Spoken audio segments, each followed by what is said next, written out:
to the website. So we have drugs down 400, 500, 600%. Now you could say 80, 90, 70, 60, 50% if you want. There are two ways. Depends on the way you ask the question. But a pill that would sell in Germany or in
let's say in London, for $10, we're selling for here for $130. And I got the countries to all agree, otherwise they would have had to pay big tariffs. They don't want to go into it, but I had some very interesting discussions. They said vehemently no, and then when I said, that's all right, we're going to charge you 50% tariff on everything you sell into America, they said, well, like we said, we'll say yes. And every single country agreed, and every drug company agreed. So we have most favored nations. So we were paying the highest drug prices in the world. Now we're paying the lowest drug prices in the world. So that pill that I talked about would go from $10 to $20. The world is bigger than the U.S. Hard to believe, but it's true. So it's not like you cut it in the middle. They just had to go up a little bit, but a little bit is a doubling of a price. So a little bit's a lot. So the pill would go from $10 to $20. And we'd go from $130 to $20. Think of that. So we would get, if you remember, some of you were at the news conference I had in my first term where I got the prices down 1/8%, 1/4% my first term. And I'm so proud of it because drug prices hadn't come down in 28 years and I was the first one to do it. But now I'm getting them down, not 1/8%, I'm getting them down 400, 500, 600. Or if you want to use it a different way, you could say 70%, 80%, 90%, 50%. Nobody's ever seen anything like it. And I got that through, well, everybody knew it was taking place, but we paid the highest prices anywhere in the world. Now we're paying the lowest prices anywhere in the world. And the press reviews us are right about it. I think it's the biggest thing. And for healthcare, so much of it is prescription drug prices and drug prices. And with them coming down, the healthcare is going to come down very substantially. We recently added nearly 1,000 low-cost generics too, as I said, and that's 1,000 drugs, and it's all on. And this was not given by me. This was given by Dr. Oz and Bobby, and I, wasn't sure whether or not I loved the idea, but they said we want to use Trump. TrumpRx.gov is what it is, and it's the hottest site, I think, anywhere on the planet, from what I understand, Bobby, right? It's really great. People are calling up and they're buying drugs for literally a fraction of the price, and it should be the biggest story. And on that alone, we should win the midterms. On that alone, we should win the midterms. But the press doesn't talk about it. It's the biggest thing to happen in the drug industry ever, maybe. Ever. And the press doesn't even want to write stories about it. We made the largest ever investment in U.S. military, $1 trillion, and we're asking actually for $1.5 trillion for the coming year. And we have the strongest military anywhere in the world, as you know. You saw what we did with Venezuela. That worked out very quickly, and we're doing really equally as well with, but again, people don't want to write about it, with Iran. Iran is very much intent. They want very much to make a deal. So far, they haven't gotten there. We're not satisfied with it, but now we will be. We will be either that or we'll have to just finish the job. But their Navy is gone, as I've said 1,000 times. Their Navy is gone. Their Air Force is gone.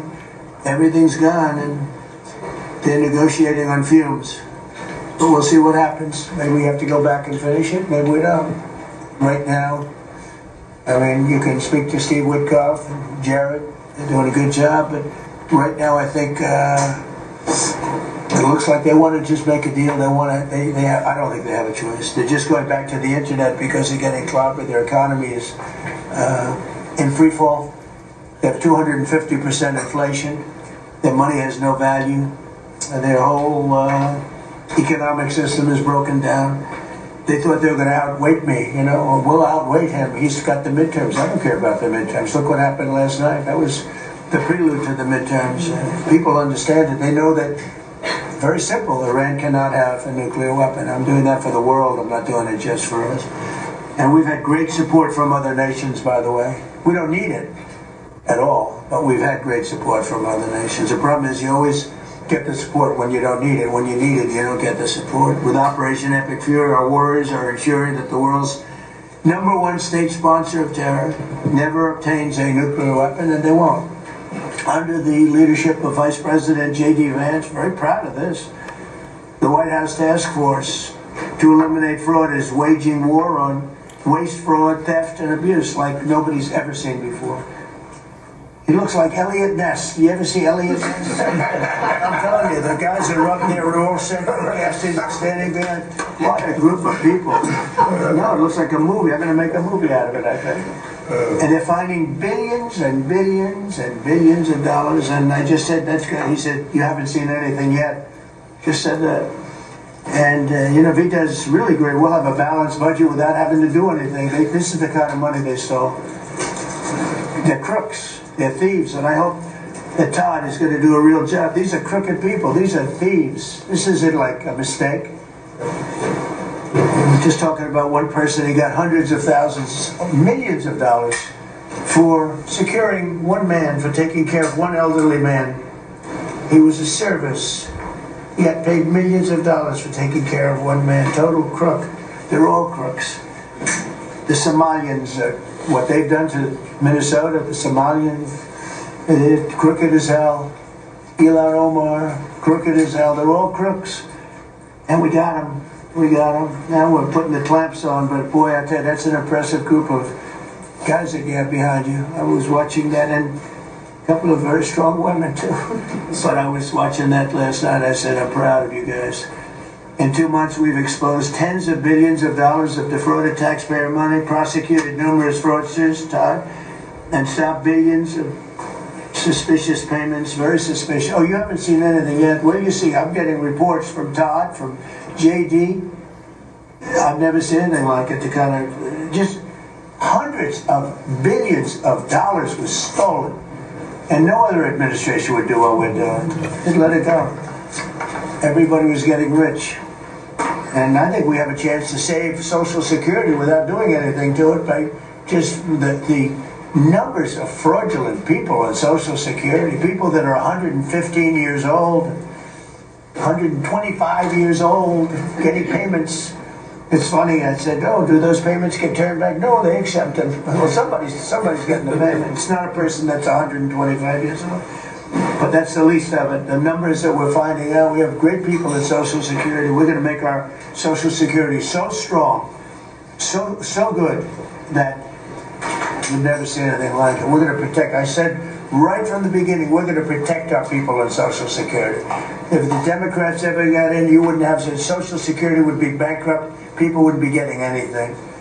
Last week, they took down 2 of the largest Medicaid fraud cases in Minnesota history, as well as the largest autism fraud case ever charged by the federal government. You saw that with millions of dollars just being stolen. Everybody had autism. Everybody had autism, they said. It was incredible, actually. And I've just seen I see what they're doing.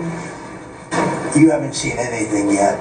So congratulations, JD. Be vicious like they are. They're violent people. They're violent, vicious scum. Before asking Vice President Vance to speak about these efforts, I want to express our tremendous gratitude to our outgoing Director of National Intelligence, Tulsi Gabbard, who's a terrific person, actually.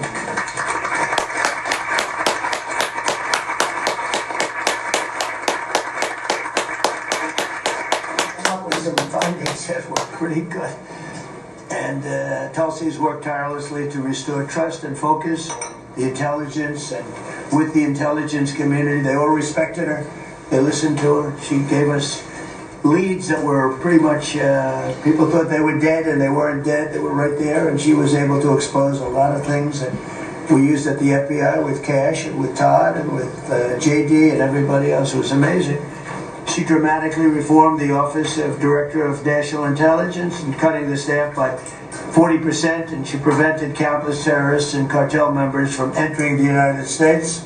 She exposed mountains of evidence related to the Russia hoax, probably the greatest hoax in the history of our country. Although, when you look at the fraud coming out, there's a lot of them. I mean, honestly, there's a lot of them. But the Russia hoax, a great hoax, a very dangerous hoax too, and revoked security clearances of officials involved, and she declassified numerous historic documents of special public interest, including related to the JFK and RFK assassinations, which everybody wanted to see. And we're now releasing a lot of things having to do with space. You know, it's people are very interested, and it actually became the #1 topic. We're releasing a lot of information having to do with terrestrial things, and people are totally fascinated by it. It's amazing. I wasn't sure if they would enjoy it.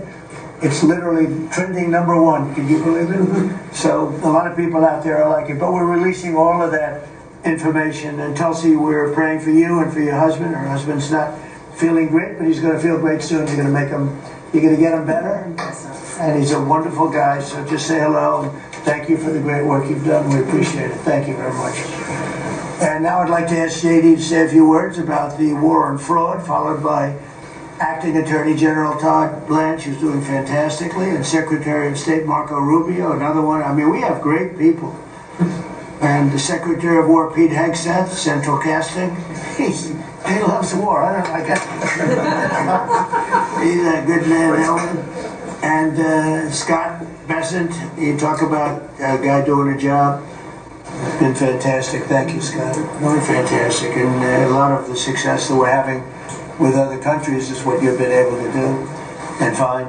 And SBA Administrator Kelly Loeffler and all of the people here have been great. We're going to just do those few, and maybe if you have some questions, we'll go to others. But everybody around here has got a lot to say, but we did that once and it lasted for like 4 or 5 hours. It was a little much. We want to be open.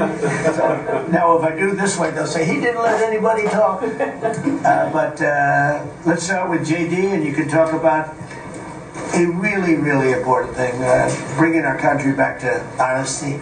A tremendous amount of money is involved. Please, go ahead. Yes, sir. Well, first of all, thank you for your leadership, sir, and for making it possible. I often find in the Fraud Task Force that there sometimes are barriers that we need to break down, agencies that need to coordinate. I'll come to the President and say, Mr. President, I need your permission to do, they'll say, for what? For the Fraud Task Force, and they'll cut me off and say, yes, go do it. So the fact that we have dedicated presidential leadership is really what's made this possible, because it does require, we've got great people around the table, but sometimes these agencies don't know how to work together at the lower level, and that's one of the things we've had to turn on and force with the Fraud Task Force. So I want to shout out just a few all-stars here. Linda at the Department of Education has been amazing at finding student loan fraud. You've got people who are either illegal aliens or aren't even actually real human beings who are getting hundreds of millions of dollars from the Department of Education for student loans. We have cut that off. We found a lot. We're going to find a lot more. Scott at HUD has been amazing, because a lot of the fraud that we see is housing fraud, people claiming benefits that they're not entitled to, or again, sir, sometimes completely made up people who exist purely to collect fraudulent money from the American taxpayer. Brooke at the Department of Agriculture, something I had no idea until I started this work, sir, that we send hundreds of billions of dollars to the states to administer the food stamp program. The federal government has no insight into whether those food stamps are going to people who are legally entitled or whether those people actually even exist. And so we're working on a number of mechanisms to actually force the states to verify that the people who receive these benefits are actually entitled to them. And I could go down the list. I've gotten a lot of support from a lot of people in this room. Bobby Kennedy and Dr. Oz have been particular all-stars on this, and Kim at H&HS. What they've done with the Medicaid fraud, we found tens of billions of dollars in Medicaid and Medicare fraud just from their hard work. We've cut that off, and yes, Mr. President, we're going to find a lot more. The final thing I want to say, Mr. President, and I know that Todd maybe has something to say about this as well, but I always try to remind the American people, and certainly remind the cabinet officials. By the way, Kelly at SBA has found tens of billions of dollars that were from fraudulent loans that were giving under the Biden administration, and we've now cut that off and recovered a lot of that money. So this has been a whole of government effort, Mr. President. The team really deserves a great deal of credit here. But the final point I want to make, sir, is I always try to remind the American people that fraud is fundamentally a crime with two victims. The most obvious victim are the American taxpayer. They pay their taxes, they expect the money to go where it should go, and that's not happening because of the fraudsters. But there are also victims, people who benefit from these programs that don't exist if we're not actually taking care of the fraud issue. And let me just give one example to build on something you said earlier, sir. One of the people that Todd just prosecuted was a person who was collecting a lot of money from the American taxpayer to take care of elderly citizens, people who worked their entire lives, paid their taxes, should have had dignity and nobility in old age, but it was deprived from them from fraudsters of them, who collect a check to take care of them, but then abuse and neglect these people. And particularly one man who died because he wasn't getting adequate care, and that guy was still collecting benefits to take care of a person who he had completely neglected. So not only do you have an American taxpayer who's paying into these programs, you have an elderly citizen deprived of his dignity because we're not going after the fraudsters. Well, now we are. How much money did he get?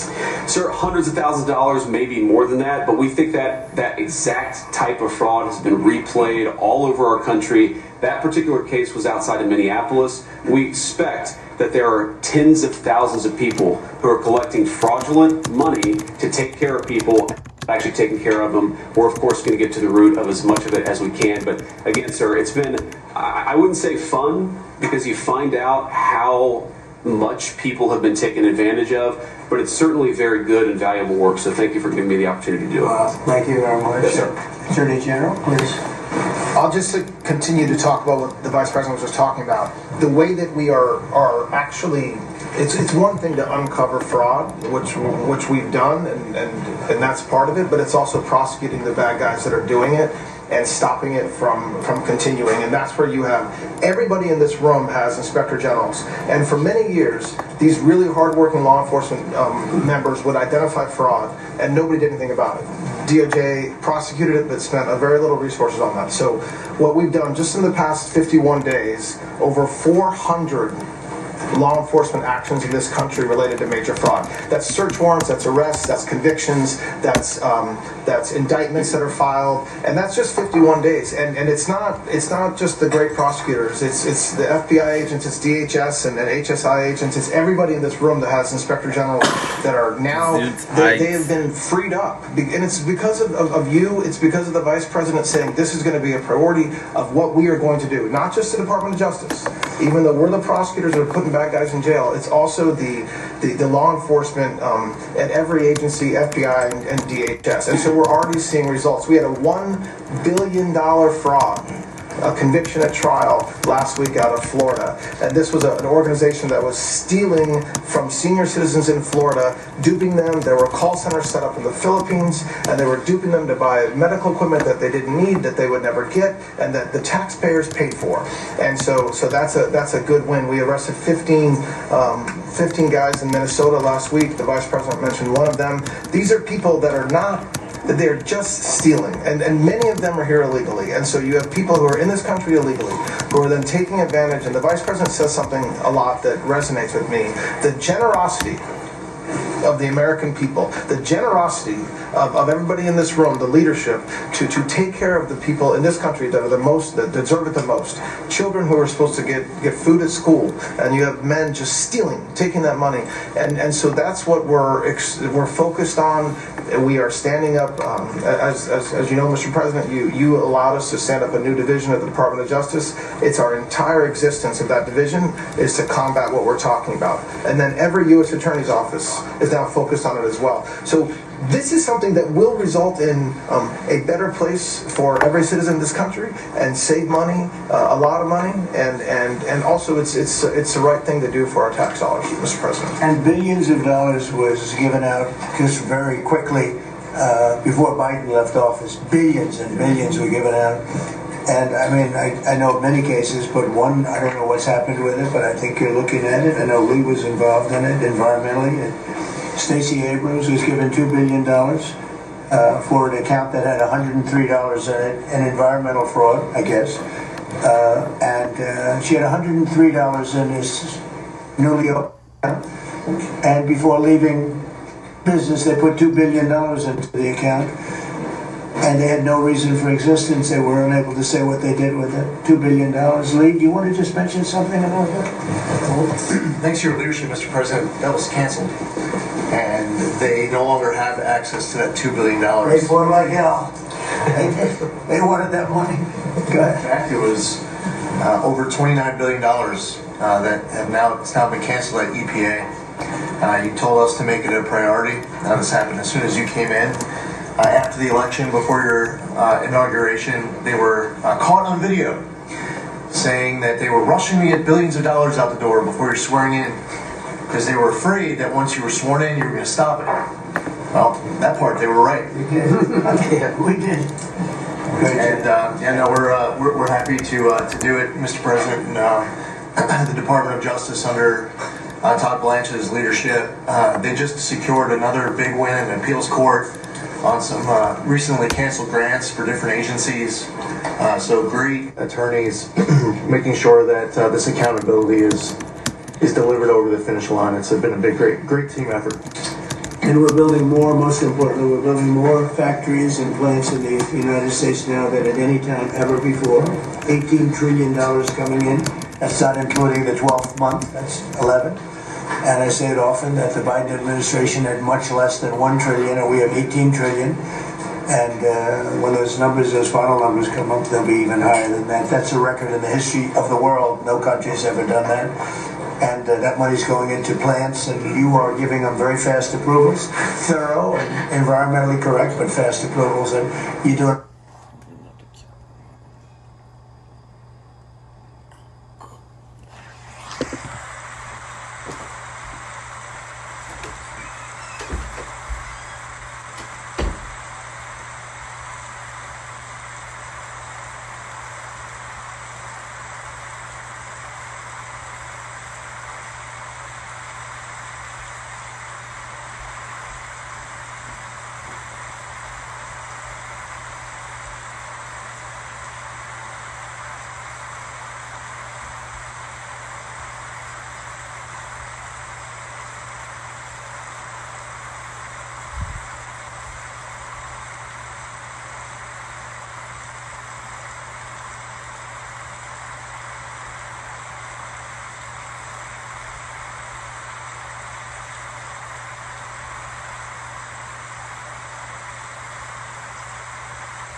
Fantastic job. Thank you very much.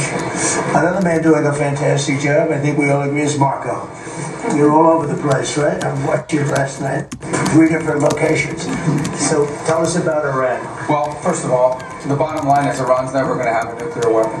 And if recent events have done anything, is just remind us once again that they are the world's leading sponsor of terrorism. And they can never have a nuclear weapon. Now, the president's preference, Mr. President, your preference is told us always to negotiate these things and to figure out if you can have agreements. Diplomacy is always the first option.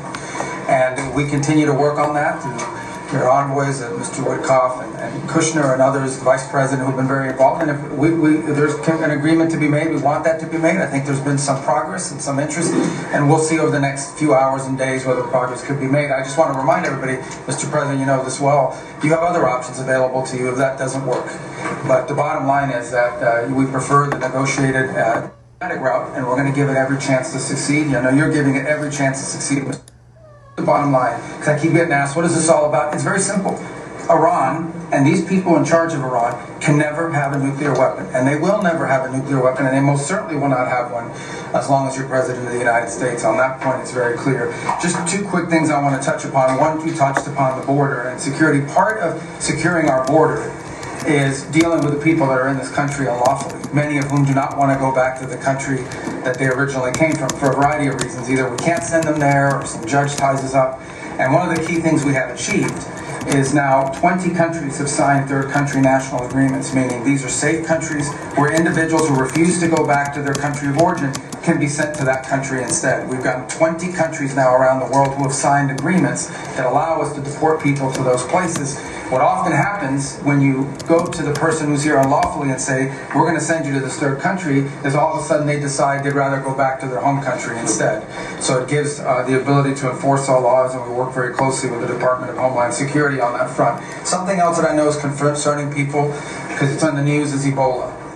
Our number one obligation, we're involved in foreign policy, but even our foreign policy, the number one priority of our foreign policy is to protect the American people. We cannot and will not allow any cases of Ebola to enter the United States. And so the State Department and other agencies represented here, the Centers for Disease Control, HHS, others, are working very, very hard to contain this crisis to the countries where it's currently located, particularly the Democratic Republic of the Congo. And so we've surged assistance to make sure that is being contained there. And obviously multiple agencies involved here are also very involved in tracking people, just to make sure that nobody comes into this country that has Ebola and creates a problem for us. And we feel like we've got good efforts in place to do that, and Americans should feel assured that the President and his administration is doing everything we can to protect them on that front. My last point, you said I was all over the place. One of the places I stopped in last night was to initial the Trump Route for Prosperity in Armenia. This is a key linchpin of the peace deal that you were able to achieve between Armenia and Azerbaijan.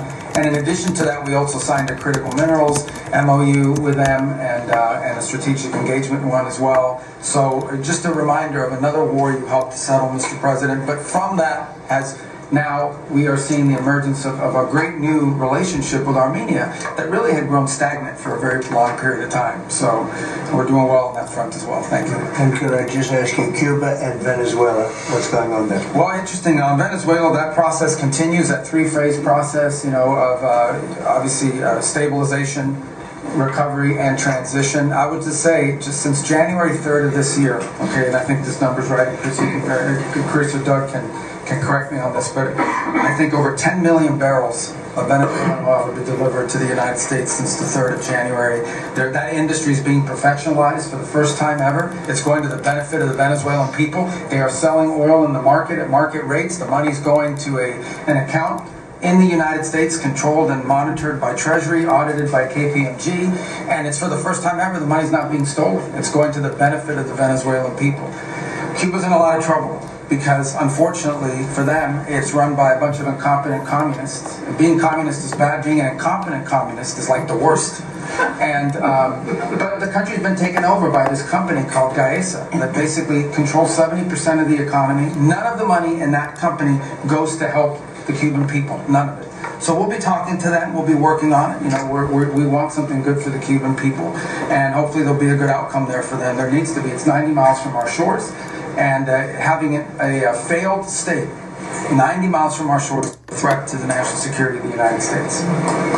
So we're producing right now more oil by double than Russia and Saudi Arabia combined. There's never been anything like that. We don't need oil, we don't need the Straits, we don't need anything, but we have more oil now being produced by 2 times than Russia and Saudi Arabia combined. A great stat. Do you want to say something about that? Well, I would, President Trump, under your leadership, we've opened up lease sales on public land. This is land that was put away for the benefit and the use of the American people, like the Strategic Petroleum Reserve in Alaska. The Biden administration had illegally stopped holding lease sales during their administration. President Trump famously said, drill, baby, drill, but before you can drill, you've got to open public lands. Between the lease sales that have happened in the Permian, in the Bakken, and on the North Slope, just since January of this year, it's over $4 billion of revenues come into the Treasury. That's 13 times more than the Biden administration brought in on lease sales in the entire 4 years they're in office. Sir, your policies brought that in 5 months. So with that, a lot of excitement, a lot of activity. We also inherited just in one district in Carlsbad, New Mexico, 5,600 unprocessed applications to drill for oil and gas on public land. And when we're drilling on public land, those companies pay a royalty, and that money comes to all of our citizens, and it goes to local school districts, and it goes to states. It is the core of the economy in parts of our country. The team down there working for the Department of Interior, Bureau of Land Management, has dropped that by 91%. It's one of the reasons why they had a record lease sale. It's because now people go, I can bid on federal land and I'm going to get a permit to drill, and it's not going to take me 5 years to get it. I'm going to get it in a month or less. And so it's exciting to see your vision. And of course, with this energy dominance, us, as you just noted, largest oil producer in the world, largest natural gas producer in the world, largest natural gas exporter. This is an opportunity for us to bring prosperity and affordability here at home, but also increase abroad. So, President Trump, your energy dominance strategy with Chris Wright, Lee Zeldin, all the people that are working on this, people around the room, it's been really incredible. And of course, you mentioned Venezuela, but all that flowing to our Gulf Coast refineries is also helping to keep the price of gas down at home. So again, it's an amazing transformation. Bottom line is, the center of geopolitics around energy has moved from other parts of the world to the Western Hemisphere in the last 5 months. You turn Venezuela from a sanctioned adversary into a strategic ally in 45 minutes. Never happened in history before.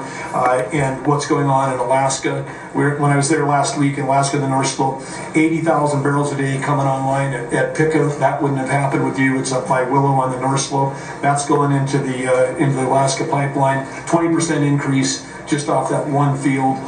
So amazing work. Energy's a high-tech industry, and those guys are crushing it, and they're loving the fact that they can provide affordable, reliable, secure energy for America.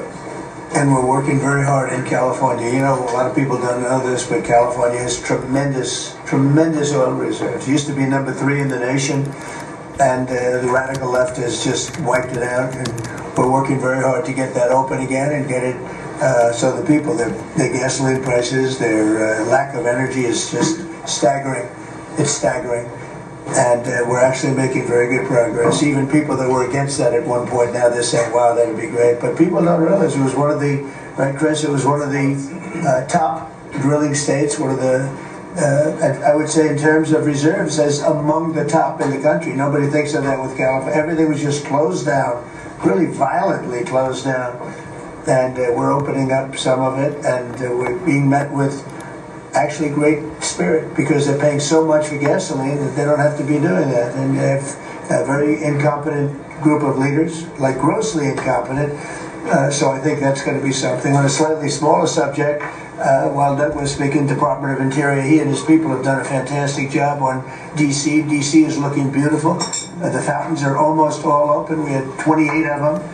And we have one in particular, a very long lake, we call it, a reflecting lake, between the Lincoln Monument.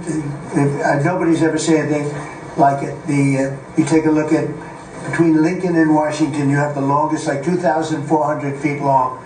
That's longer than the tallest building in the world if you set it on its side. And it's almost 200 feet wide. And actually it was built in 1922, and from 1922 on it really never worked. It always leaked, and it was a problem, a lot of things. And hundreds of millions was spent. The Biden administration and the Obama administration spent hundreds of millions of dollars trying to get it to work, and they failed.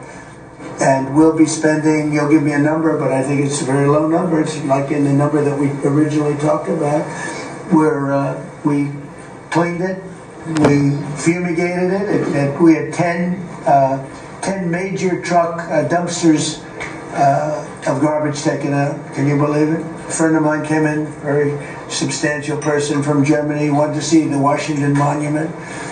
I wanted to see the Lincoln Memorial. And he said, I look, but that horrible reflecting pond is disgusting. It's filthy, dirty, and disgusting. They said, really? I drove down. I said, Secret Service, let's take a drive. And we went down. I said, that's terrible. And for the most part, it didn't work. I mean, they wouldn't even have water in there. But when they did, it was just dirty, filthy water that leaked out. And we got to work on it. And it was supposed to cost almost $400 million, because it's like putting the skin on a skyscraper, but bigger, much bigger. Many skyscrapers, you could almost say, other than for the world's tallest. Think of it, the world's tallest skyscraper is shorter than 2,400 feet. So we went to work, and over the years I built hundreds of pools. I build them every time I built a building. I always like to build Olympic-sized swimming pools, and I was very aware swimming pool, what goes into making a swimming pool. It's not as simple as people think. You never want it to leak. You want to have beautiful surface. And I said, you know, I have an idea, Doug. We sat down. I said, let's take that long thing where we're going to fix it with concrete, which leaks, concrete, all sorts of other materials that all leak and don't look good. They're gray. And, you know, swimming pool, I have a swimming pool right up the road. I built it 22 years ago. It's perfect. I said, does it ever leak? No. It's perfect. Good contractors. I actually called in a couple of the contractors, got some ideas from them, and I gave it to Doug, and Doug's done an unbelievable job. And so they were going to spend maybe $400 million. I don't know. You never know with cost overruns and everything, but it was going to take years to build, 3 years, 4 years. And we'll have it done before July 4th, substantially before July 4th. If we didn't have such bad weather the last 4 or 5 days, we could have been almost done. You can't do the substance of the rain. And what they did is they cleaned it. They took out, as I said, more than 10 dumpsters of garbage, shovels. It was disgusting. Oh, every corner had massive amounts of, I guess that's the way the tide goes, but had massive amounts of garbage. We then steam cleaned it.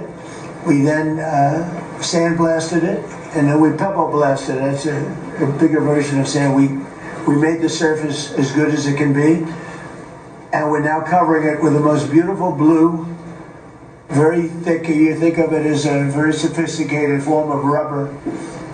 No leaks, no problems, and it's beautiful. It's called American Flag Blue. That was the color we chose, and we are probably 70% finished with it. It's going to be finished. The hard part's done.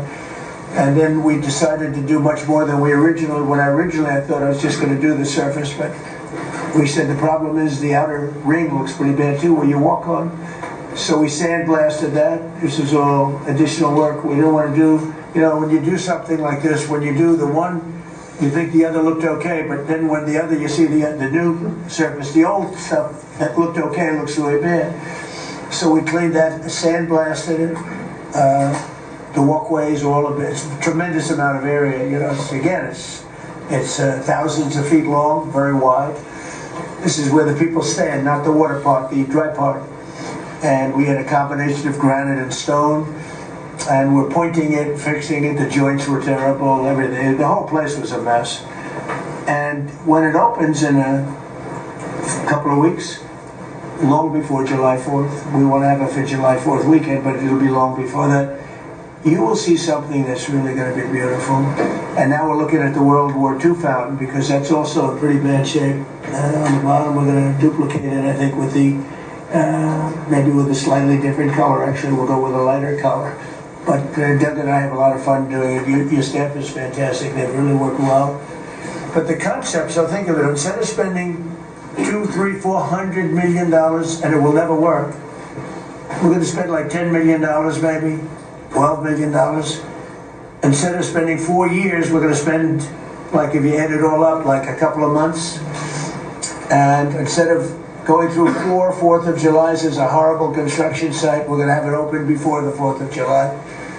And the difference is it's better. Somebody say, oh, well, but it's not the same. You know, some of the fake news would say, well, but it's not. No, it's like the pen store. The pen is better at $2 than it was at $2,000. This is the same thing. This is far better. Won't leak. It'll last for 50 years, maybe 100 years. They didn't even know. I said, how long will this last? Oh, I think you'll get 50 years out of it. We did the swimming pool treatment, but they said, sir, for a little more money, we can get industrial strength. I said, that sounds good to me. Same color, same everything, same stuff, but it's actually much stronger. It's used for industrial. I said, I love that. So we're going to have that open. It's going to be really, really beautiful. And it's a very important thing. You know, we can't have people looking at the Washington Monument, going, the memorial. If you take a look, the Lincoln Memorial, it was built, I guess, a little after the Lincoln Memorial. It's embarrassing. It was so horrible. I never saw anything like it. It was filthy dirty. It was Biden. And they spent, between the two of them, they spent hundreds of millions of dollars trying to fix this thing. Now, when Obama did it, he spent way over $100 million, and they had a great idea. Let's use the water from the Potomac, because environmentally they liked it. Somebody said that was good, but the water from the Potomac was not suitable for this, to put it mildly. It was disgusting what happened. And so they spent hundreds of millions, over $100 million, and they immediately closed it. It was closed for many months and nobody did anything. It was closed. It's basically been closed. But go back to 1922. It was always sort of, people think of it as beautiful, but it was always a mess. It's going to be unbelievable. It will be unbelievable. It's actually exciting. I want to ride over there today if I can. You know, I always have a problem. Secret Service is in love with my walking along, checking the sidewalk, the new sidewalk, to see whether or not they pointed it correctly. But they do. We have great contractors doing the job. But we'll spend a very tiny amount of money, and it'll be better than it ever was when it was built in 1922. It's very exciting, actually. To me, I love construction. It's very exciting. And we do many things. We did 28 or 29 fountains. I made a contribution to redoing Lafayette Park. That's the entrance to the White House. And it was an embarrassment. The floors were broken. They had bricks. Some of the bricks were missing. You know where they're missing? They took them out to throw at people. We're going with them. It's going to be a world-class park. It'll be open pretty soon. They're doing a lot of work over there. That was a contribution that I made with some other people. And it's going to be really beautiful. That was really the front door to the White House, but you couldn't even use it. It was so terrible. People would come to the White House, and it was so terrible. So with that, I'm going to ask Pete to talk about some of our great success. Yes, sir. Including Venezuela, you might talk. Absolutely, sir. I think actually your efforts on the reflecting pool are actually a great segue. If you look at Washington and Lincoln, these are two men that faced monumental tasks and stood up in historic fashion and delivered for the American people. And when you step back and look at 47 years of what Iran waged war against us and our people, there's only one man over the course of both presidency who has stood up and said they will never get a nuclear weapon, as Marco said. So whether it was Qasem Soleimani, whether it was scrapping the Obama deal that was going to give them a weapon, whether it was the 12-day war or Operation Midnight Hammer, you created the conditions to ensure the American people and the world are safeguarded from this generational threat. And so when you authorized Operation Epic Fury, just like you talked about with the reflecting pool, we didn't do the same old thing the way we'd done it in the past after, Iraq and Afghanistan, the way we waged wars. Instead, you said we're going to do this smart, we're going to do it overwhelming, we're going to use maximum lethality, and we're going to bring them to their knees. And so whether it's their Navy that's at the bottom of the Persian Gulf, their Air Force, their air defenses, or their defense industrial base, they may have missiles, but they can't build more right now. And they can't build more drones right now. And they can't build more ships. And so they came and cried uncle to talk, which Steve and Jared and the vice president and others are doing so ably. And during that time, we put in a world-class blockade. And they haven't been able to bring anything in or anything out from Iranian ports. And we know from the intel that their economy is hurting big time because that is their lifeblood. And again, bringing them to the table. So whether it is through the efforts of your negotiators that they ensure that they never have a nuclear weapon, or we have to go back to the War Department to finish the job that way, we're prepared to do that. And I think even our reach on the dark fleet of Iranian tankers, no Iranian tanker around the globe is safe. And we've seen seizures all around the globe, again, choking off their economic lifeblood. But all of this is possible, Mr. President, thanks to the investments that you've made in this department, firing on all cylinders. For the second year in a row, we're at historic recruitment rates. Last year we said that here. This year we beat it even faster. The American people are excited about what you're bringing to our department. Our defense industrial base, $50 billion in private investments because of the meetings you've held, Defense manufacturers are investing in new plants and new manufacturing, new production lines, so that we're getting weapons faster than ever. And then the 1.5 trillion that you've committed to the department going forward, that's 1 million American jobs. 1 million American manufacturing jobs. That's Golden Dome for America, that's F-47, that's B-21, that's 50 billion in drones. We're going to lead the world in drones, shaving years off of production of all of those, everything under budget and ahead of schedule, which is what the warfighter deserves. And we saw it, you mentioned Venezuela, Mr. President, you saw it on display there. Think of the fact that our Southcom commander just landed via helicopter at our embassy peacefully at the welcome of the Venezuelans, because we're now partnering with them, hopefully, even on the counter-cartel mission as we secure our hemisphere. So we've secured that southwest border. We're going to war with the cartels through the America's Counter-Cartel Coalition. Venezuela is a big part of securing our energy future and defending the homeland. And then I just want to note one more thing to give you a sense of how committed this president is. Maybe a year ago, he heard the call of Nigerian Christians who were being targeted and killed by ISIS in Nigeria. And he said, Pete, I want the War Department to focus on ensuring that we do everything we can to protect those Christians. Partnerships like that can take time behind the scenes, but he never wavered on it.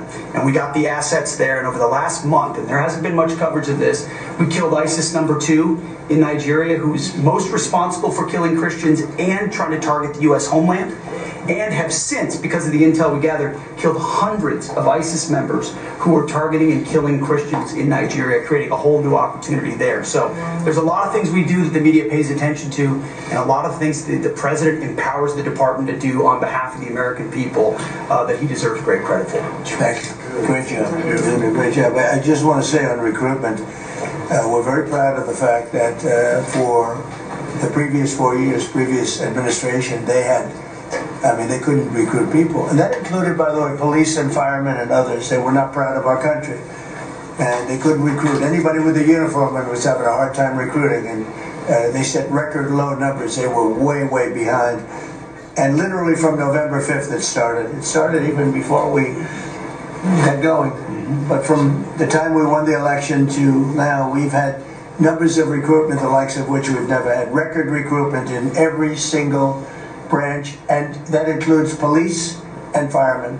Record recruitment, so we're very proud of that. Thank you. Great job. Thank you, sir. Kelly, please. Mr. President, you have made us a nation of builders again. You're leading us to the greatest economy that the world has ever known, and I see that every week as I travel this country, main streets across dozens of states, from Alaska to Maine. I've been in many of those states 2 or 3 times.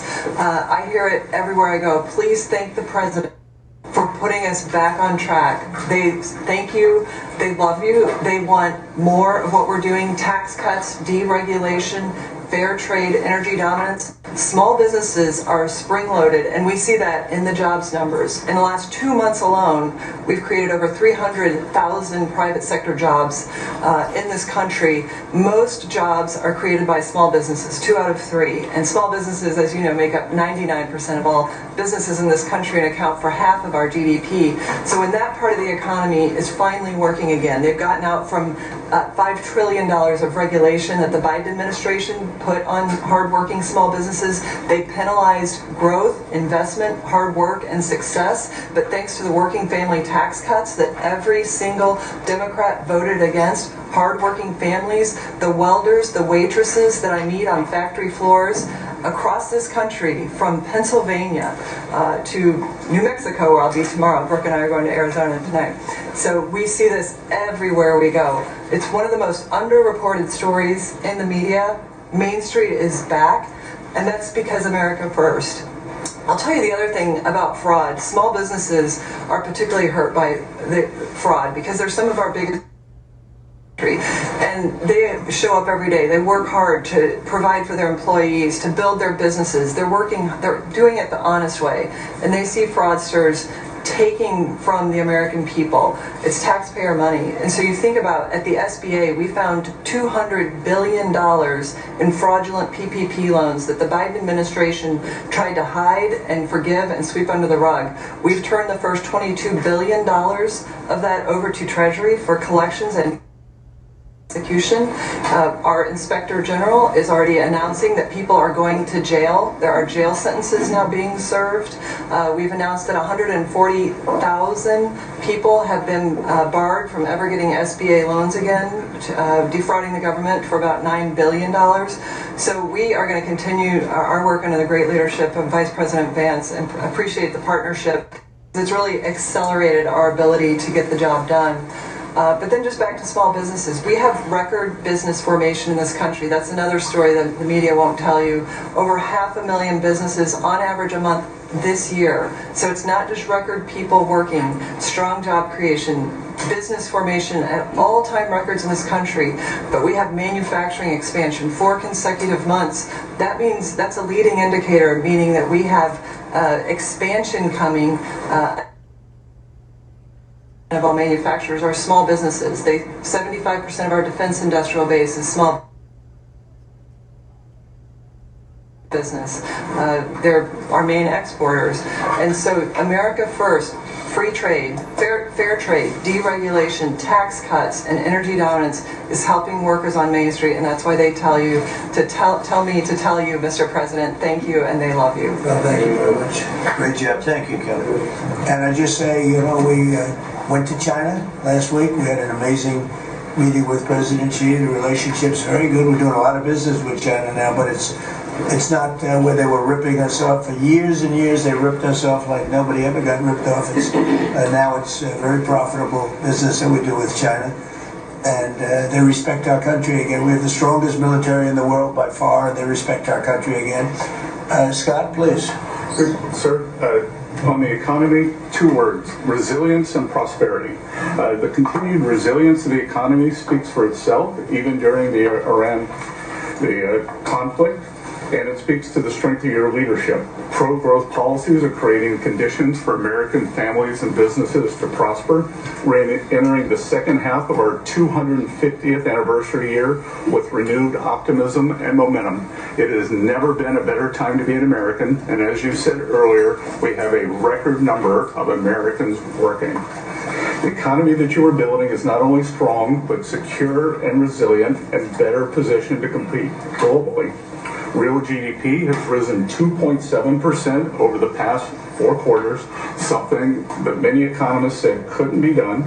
In the first quarter of 2026, despite the Iran conflict, GDP grew at a 2% annual rate. The Atlanta Fed GDP now is predicting 4.3% for this quarter. In terms of prices, I believe the prices are transitory. Oil will be lower than pre-conflict levels when this ends. Natural gas is already down. As you mentioned, drug and pharmaceutical prices, they are plummeting, and rent is down. We are more resilient to energy price fluctuations due to your energy dominance agenda, to regulatory efforts, and we have never sold so much energy to the rest of the world. Business investment rose at a 10.4% annual rate in the first quarter. Capital expenditures and business equipment rose more than 17%, and that is as a result of the tax bill and tariffs. Jobs related to commercial construction, factory construction, are up 90,000 since your inauguration.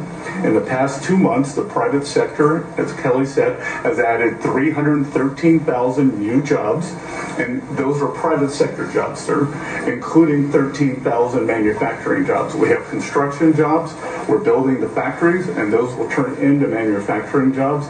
The stock market has hit new highs. The stock market lives in the future. It is seeing on the other side of this conflict, it is a strong symbol of optimism for the future. Corporate earnings are high, and wages are doing well. For the tax season, we had the best tax filing season in history, which is a victory for Main Street. The average refund was nearly $3,300, 11% increase from last tax filing season, and importantly, 62 million returns had one of your 4 signature policies: no tax on tips, no tax on overtime. They reduced taxes. 85% of our seniors paid no taxes on Social Security, and the deductibility of auto loans for American-made cars. For what I believe is the most important government benefit for young people since the GI Bill. The Trump accounts will be available on all major platforms tomorrow morning. And it will place the American dreams into the palms of the hands of parents and children. Nearly 6 million kids have been signed up for Trump accounts, and they will launch on July 4th, and it will be a great symbol of the 250th anniversary. Main Street prosperity, workers have seen positive wage gains. The unemployment rate remains low at 4.3%. And private sector job growth is strong. So just to reiterate, resilience and prosperity have been the marks of your second term. It's been great. It's been amazing, actually. Any questions? Thank you, Mr. President. Iris Tao with NTD Sister Media with the Epoch Times. You've done a lot to clean up DC and fight crimes here. And as a lot of Americans and people from all around the world are coming to the nation's capital ahead of the major 250th birthday events here, how important is it for you to really keep delivering on these results, but also what does it mean for America's identity on the national and international stage? So I'm very proud of DC because when we came here a little more than a year ago, it was a very dangerous place, and now it's a very safe place. It's been incredible what's happened. As you see the crime numbers, we had restaurants closing up and nobody wanted to go to a restaurant. They were afraid to walk to work. It was a very dangerous place, very unsafe. And now it's a very safe place. We brought in the National Guard. We worked with Cash and the FBI, and Janine is doing fantastically, and Todd, everybody. And it's now a very safe city, and people are pouring in, and you see the grass is all beautiful. We put a lot of new grass in, because, you know, like people, grass has a life too. And this grass, it was up a long time. But the waterfalls we talked about, and the fountains, most of them are in the final stages or fixed. People are writing me letters. People are talking about it.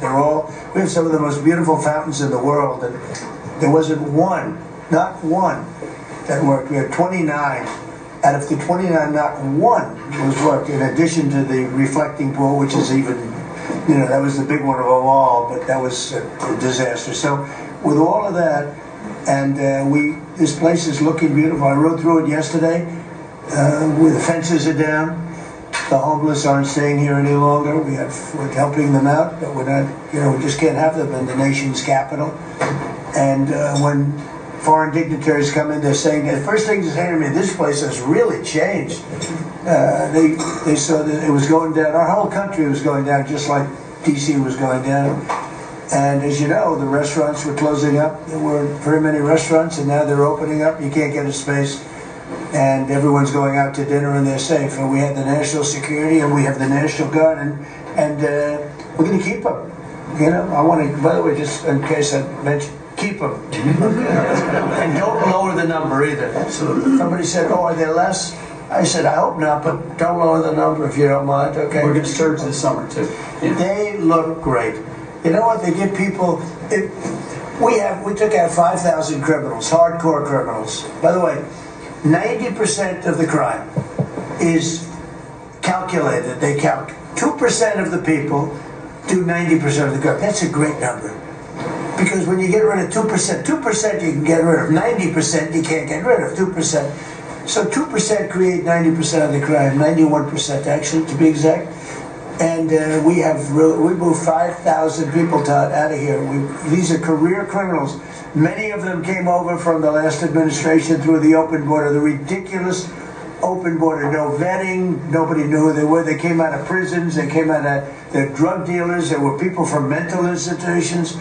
And Washington, D.C. is now a safe and beautiful place. And it's only going to get more beautiful. Yeah, please. President Trump, thank you so much for having us in here today.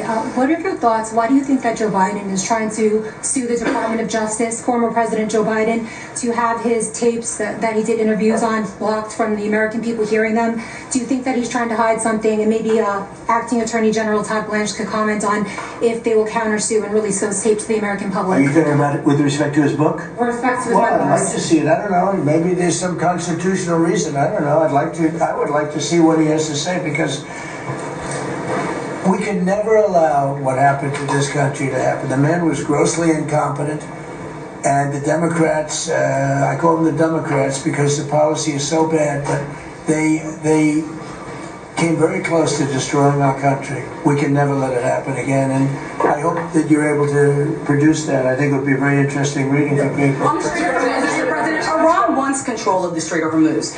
Would you accept a short-term deal that allows Iran and Oman to control the strait? And would they have to open it immediately, or would you be open to that happening over a period of time? No, the strait's going to be open to everybody. And who would control It's it? international waters. Nobody's going to control it. We're going to watch over it. We'll watch over it, but nobody's going to control it. That's part of the negotiation that we have. They would like to control it. Nobody's going to control it. It's international waters, and Oman will behave just like everybody else, so we'll have to blow them up. They understand that. They'll be fine. Mr. President, thank you. How much economic pressure do you feel to get the Strait of Hormuz open? Well, you have to say, the United States has so much oil that we are an exporter of oil. So we have plenty of oil. We're very lucky. We're blessed with the greatest piece of land in the world from that standpoint, and we have more than anybody else. And now when you add Venezuela to it, we have, I think, 64% of the world's oil. And we're getting along very well with Venezuela, by the way. It's being run really beautifully. The big companies are moving in. It's going to be amazing because it's also like us. They're very blessed in that sense. But we have natural energy that no other country has. We have more than anybody else. So it's really a world problem because most of the world doesn't have that, and we're making it available. During the closing, I don't know if you've seen some of the satellite pictures, boats, hundreds of boats lined up. It looks like, I used to say, the Long Island Expressway with cars. They're lined up and they're coming to Texas, Louisiana, they're coming to Alaska to fill up their boat. They're a big boat. Some of them are really big, 2 billion gallons. Even bigger than that now they make them. They make them up to 4, Chris, I hear. Now they make them up to 4. The 4 are now the big ones. Used to be the 1s. Now it's 4 million barrels of, think of that, 4 million barrels of oil in one boat. But they're lined up and they're right now heading to Texas, and they've already filled up and they've gone back. In addition to that, you have a lot of boats. You have about 1,500 boats in the strait wanting to get out, and at the right time we'll release them. But the American people, sir, are seeing higher gas prices. Yeah, now it's come down a little bit, but it's still $4.45. Oh, it'll come down a lot. It'll come down to where it was before. We had it when I was in Iowa. We had we're driving by and we saw gas stations $1.90 a gallon, $1.85, $1.87 were the 3 that we saw. We had it down in some places below. Now we can't help in California where they charge so much tax that you lower it and they charge tax. They've got to straighten the act out in California. But we had oil, we had gasoline down to a very low number. I think we'll be hitting that number shortly after that whole excursion ends. Does that give you more urgency? But regardless of anything, as Marco said better than anybody can say it, you can't let them have a nuclear weapon. They would use it instantly. They wouldn't think about it. They would use it instantly. I've gotten to know them. They would use it instantly. Does that give you more urgency, Mr. President? You've said that you're in no rush to make a deal, but with gas prices that are still high across the country, people are paying more for travel. Does that give you more urgency to make a deal? Why doesn't it? Well, I'll tell you the primary urgency I have. I said this, it wasn't covered properly, but the primary urgency is that we can't let Iran have a nuclear weapon.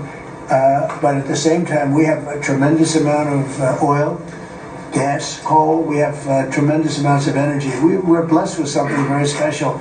Those prices are going to come down. They're going to come down fast. I think that you'll see, actually, Todd, I think you're going to see lower prices than we had even before we did this. Now, I knew there'd be an increase. I said, we have a choice. We don't have to do anything in 2 years or 1 year or 2 months, because Iran would have had, if we didn't hit them with the B-2 bombers, Iran would have had a nuclear weapon within 2 weeks from that date, because they were ready to go. And if they had a nuclear weapon, it would have been used already.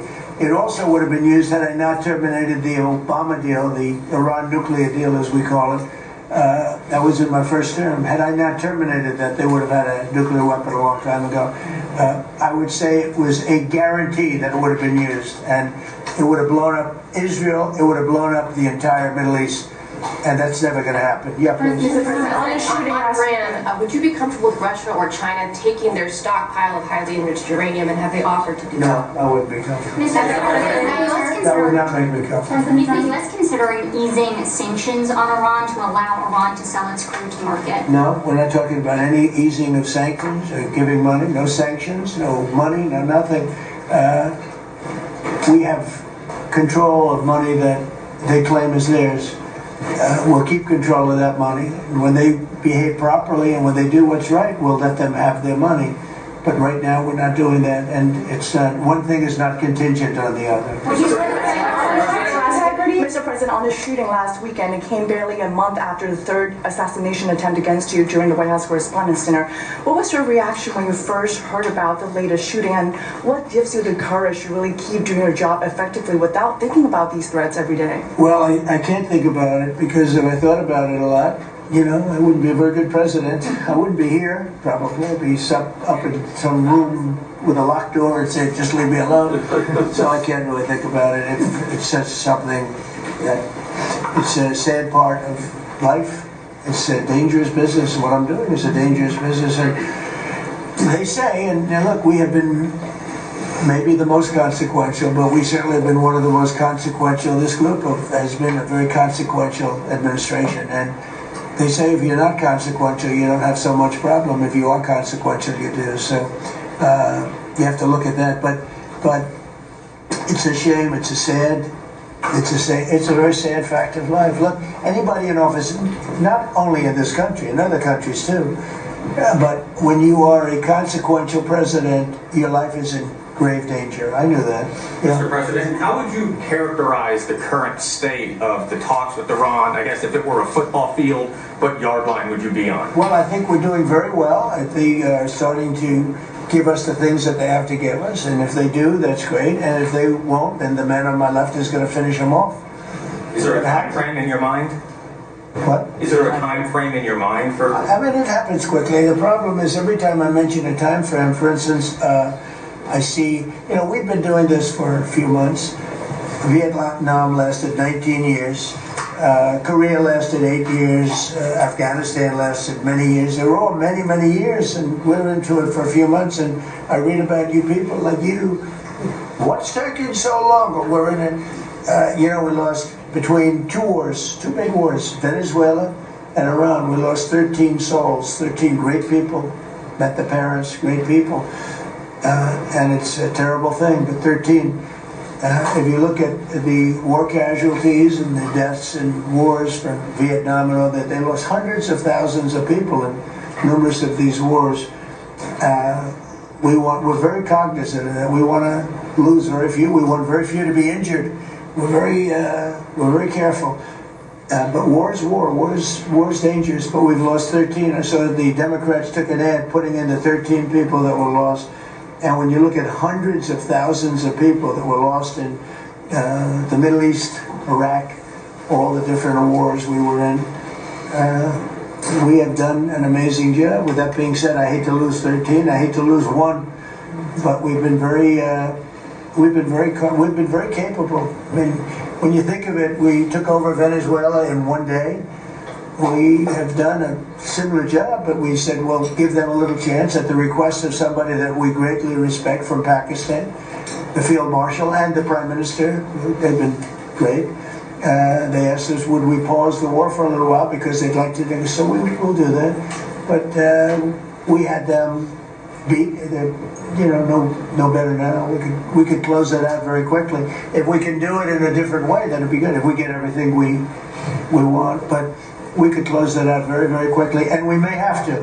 I don't think so, but we may have to. Let's about the World Cup, if I could. The U.S. spent a lot of money getting the World Cup here and increasing the infrastructure.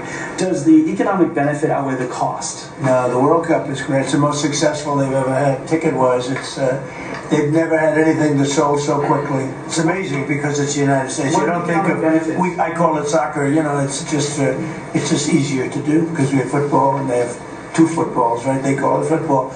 But most people never thought they'd see anything like that. The World Cup, it's turned out to be the most successful World Cup from the standpoint of what's happening and then they've ever had. Yeah, please. Thank you so much. Rowena Ortiz with Turning Point USA. I have one question for you and one question for Vice President J.D. Vance on fraud. What's your message to the New Jersey leaders pushing back against ICE operations at Delaney Hall? About ICE? Yes. Or about NICE, as they call it, NICE, the NICE facility. I'd love to change the name, call it NICE. They do a great job, and it's all paid for protesters. You know, you can see by the signs. The signs are all made by the same beautiful factory. It's a printing plant. In fact, I'm thinking about using it. They do such a nice job. These aren't protesters. These people are fake. They're all paid for. And I will tell you, Tom Holman and that whole group, and now Mark Wade is so incredible. Mark Wade, do you want to just respond to that? We run the finest facilities anywhere in the world of their type. But we have some horrible killers. We have killers. We have guys that have murdered numerous people in there. And these are the people they're trying to protect. There's nobody that runs a facility like we do. Mark Webb? Yeah, it shows this radical left Democrats' priorities when they decide to go out and protest a detention center where we're housing rapists, child predators, murderers, drug dealers, and they choose Memorial Day of all the time to go protest something that they say that that it's because they're on a hunger strike when there was only a handful of individuals that was refusing to eat because they want their ethnic group or their ethnic right food. Well, they go back to their country and get whatever food they want. The fact is, we're giving them the calories they want. This isn't Holiday Inn. We're giving them sanitation. But for the Democrats and the governor, like Governor Sherrill and Senator Kim and Senator Booker, to go out and do something like this of all the days is very frustrating. And we see Antifa signs are literally out there. The local police literally refusing to respond. They barricade it, not allowing our employees to come in and out. ICE has to go out there, remove the barricade, and then you have one of the senators complain because he got splattered with a pepper ball. I'm sorry, you probably shouldn't have been there. One thing I'll say about that, the local police, I know a lot of the New Jersey police, they're phenomenal. They love us. But they're told not to do anything. That's right. They love us. They love him. They even love me a lot. And I'm in New Jersey a lot. It's great. I mean, I think it's a great place. It's got a group of people running it now that are having a hard time. But they really like this administration. They love this administration more than any administration they've ever had. And they're thanking me all the time. And you know, I see those guys going up and down the Jersey Turnpike with their big, beautiful hats on. I say, I'd like to look like that someday. You know, they're great. No, these are great people, and they love him, and they love ICE, and they love the Border Patrol, and they're not allowed to talk to anybody. It's like, but it all comes from the top. They have to follow orders. They want to keep their jobs. Are you expecting Congress to pass a federal gas tax holiday? A gas tax holiday? Yeah, to suspend federal Well, gas. it's something we might talk about. Let's see what happens over the next week, 2 weeks. A lot of good things are happening. So are you going to the Knicks game next week? No, I was invited to I was going to go on Wednesday, but they closed it out very quickly. And Jim Dolan's a great guy. He's, as you know, owns and in charge of Madison Square Garden. He's having a good year. Boy, what a team. They win all their games. They have some great players. I think I'll be going to one of the games. Yeah, I was invited by numerous people and Jim, and I think I'll be going. It's great to see it. You know, the Knicks have really suffered for years. And, they're doing right now. Do you accept an agreement with Iran that just calls for further talks on the uranium, or No. is the only option No, the one basics. No, I would for some of it, because it's a memorandum of understanding for speed. One of the things that will happen is the strait will open immediately. But it's got to be perfect. I'm not going to do this. I didn't do this to get a crummy agreement. The worst agreement ever signed was by Barack Hussein Obama. What a horrible agreement that was. It was a setback for this country, for the whole world. The Middle East would have blown itself up. No, I would like to have the countries we were talking about, Saudi Arabia, UAE, Qatar, and the others, we would like to have them immediately join and Steve Witkoff is working on that with Jared and some others, but would like to have them join the Abraham Accords. It'll be historic if they do it. And I think they owe that to us, to be honest. I think, because that really would be a tremendous sign. And I think those countries owe it to us. Steve, are you going to get them to sign? We're definitely pushing it, Mr. President. I'm not sure we should make the deal if they don't sign. You want to know the truth? If they don't sign to join the Abraham Accords, I don't know that we have countries in there already. UAE, great countries, bold countries, and it's turned out to be so good, so effective, and so we're requesting strongly that they join. It'll be great. It'll be great for Saudi Arabia. It'll be great for Qatar, and Kuwait, the whole group. So the Iran deal might be contingent on more countries joining the I don't know. I don't want to say that. I'm not going to give you, what's contingent, what's not. I can say that we can make a good deal right now, but maybe not a great deal. And if it's not a great deal, we're not making it. So, because we can make a great deal with this guy right here, and but it's it's a lot nastier. Probably wouldn't go as quickly. We wouldn't be talking about as quickly, but it would be foolproof. But I think we're doing very well, Steve. I think we're doing pretty well in terms of the negotiation. But we'll see. If it's not going to be a real deal, because Obama had that horrible JCPOA, whatever it was the worst deal. It was a path for Iran to have a nuclear weapon very quickly. Years ago, they would have had a nuclear weapon. We might not be here talking about it right now. They would have had a nuclear weapon. And frankly, Obama picked the wrong country. He should have picked another country. I won't tell you what it was. But he picked the wrong country when he picked Iran. But we have things understood now with Iran. It's been nasty. They've lost their leaders. They've lost. And it really is regime change. We didn't set out for regime change. But by the fact that we're dealing with a totally different group of people than we were at the beginning. And frankly, I find them to be much more reasonable. I actually find them to be smarter. But I find them to be much more reasonable. This is regime change. One regime is gone, another regime is gone, we're dealing with the third. Pieces of it, because some of them are gone too. And I find them, I think, how can you have a stronger regime change than that, So I do find that. I'd like to thank you all very much. We're doing great. Our country is doing fantastically well, and this group of people is outstanding. Thank you all very much. Let's go, we're finished. Thank you.